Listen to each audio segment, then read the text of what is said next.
Hey guys, welcome back to another video. This is my first Modern Warfare 3 video. In this gameplay, I'm using the trusty BAS-B, one of the better options in the game. This is the loadout I'm using. I'm actually using the Slimline Pro in this video, but any sight is really nice. I think the slate reflector is a welcome addition back to the game.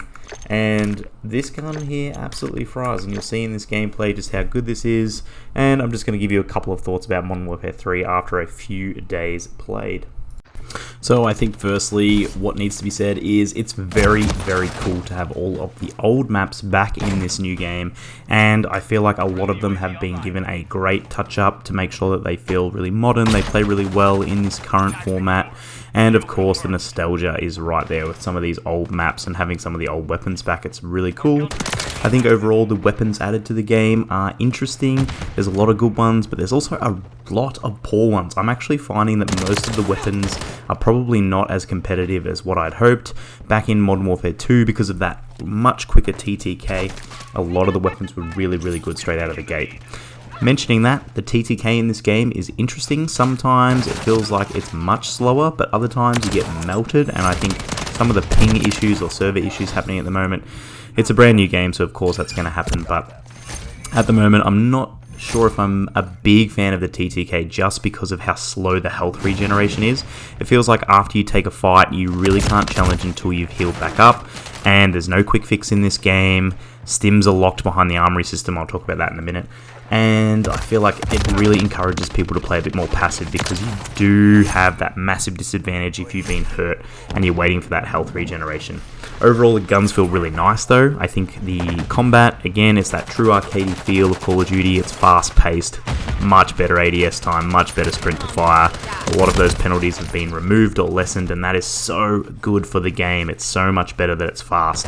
The movement feels fantastic. We've already seen multiple updates for Raven, making sure that the sprint to fire, the sliding, the tack sprint has all been fixed. It's really nice. I think the slide cancel is really well balanced. It's not overpowered, but it definitely does give you that advantage in different situations. So a lot of really good options, and to have the dolphin dive as well, there's lots of movement options now in this game that are really effective, so that's really great to see. They've tinkered around with the weapon leveling system. I still think it's interesting how they do it.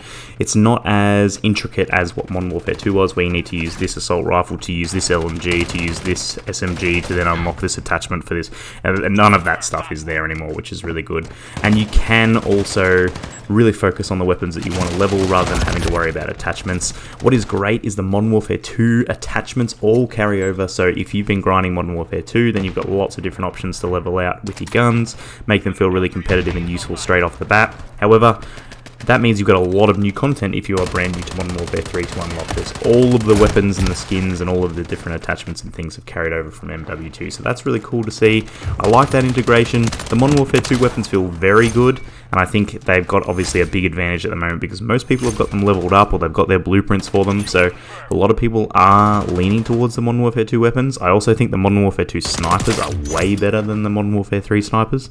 The snipers in this game don't feel that great. They're fine. It'll be interesting to see how the Warzone integration goes and what snipers are really prevalent. Overall, I think the camo grind is really well balanced. I think that's awesome to see. There's lots of cool camos to unlock, lots of content to grind for there. I also really am loving the map voting system is back. It means you don't get stuck playing terrible maps over and over again. You do have a bit of a say. I'd really love to see them add random map as well. So if you do get stuck with like a state and wasteland, you can vote that random and then just roll the dice and see what you get. So that would be really interesting to see them add.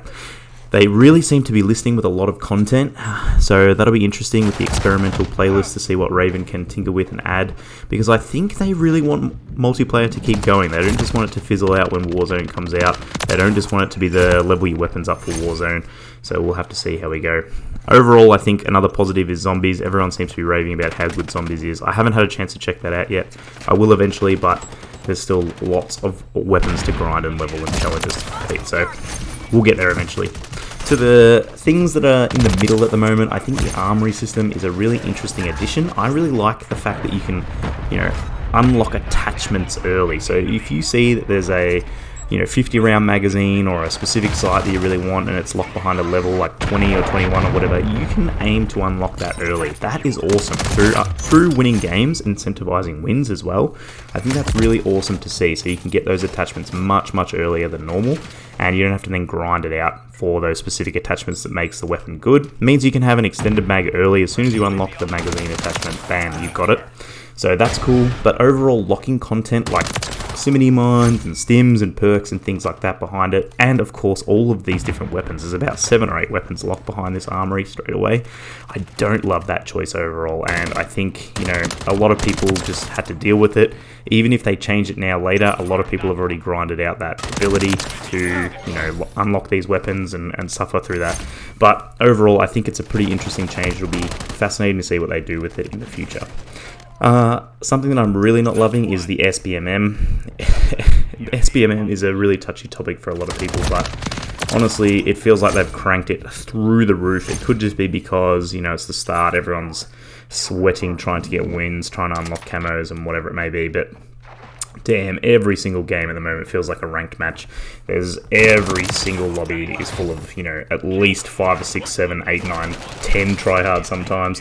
And I'm guilty of it too. I've definitely been trying to go for wins and things like that, but it would be nice to just have some chill games. It feels like a ranked playlist in the public playlist, and there's nothing really you can do about it. You just have to sweat out every single time, and it gets tiring, it gets tedious. So it'll be interesting to see if they do anything with SBMM. I just don't think that's ever going to happen. I think skill-based matchmaking is definitely here to stay, and I feel like it doesn't really make the experience better for people that are really good, but obviously it's sheltering those lesser players from players like us watching videos like this. And I also think we'll have to see how the Warzone skill-based matchmaking comes out. It's weird to me that I can have a 1 KD, like literally right on 1 in multiplayer, but I can have a 3.5 in Warzone. So we'll just have to see what the SBMM does in the future.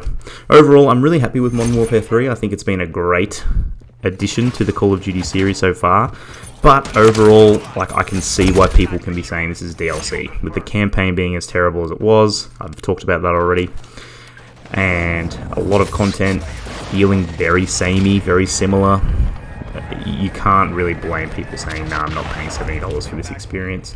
So we'll just have to wait and see what the reception is, what the sales are like. I'm sure they're amazing, and I'm sure once Warzone 3 comes out, a lot of people will be popping off, especially with that addition of Rebirth Island and Fortune's Keep Back. That is fantastic, and I cannot wait to see how that rolls out in the future. I'm really excited to see also how Vondel and Ashiga plays with the new movement and the new weapons. It just feels like a much better experience, flying around the map, the mantling so much better. There's more purpose to your movement. There's definitely a skill gap, and having that additional health in Warzone, I feel like I'm going to definitely be playing really well. Thanks guys for watching. Let me know what you've been thinking of Modern Warfare 3.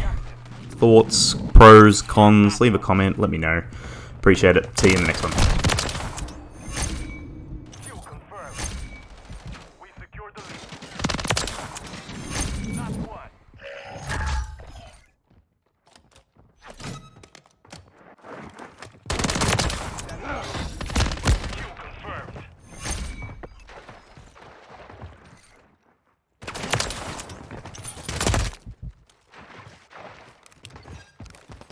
Copy that.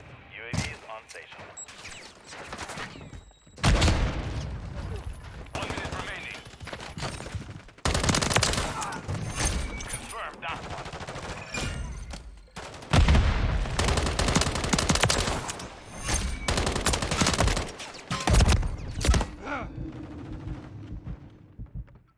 UAV is on fuel. RTV at this time.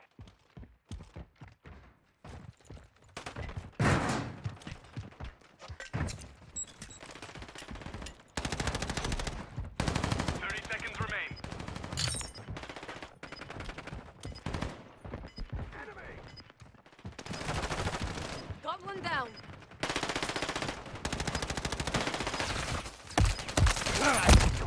Kill confirmed.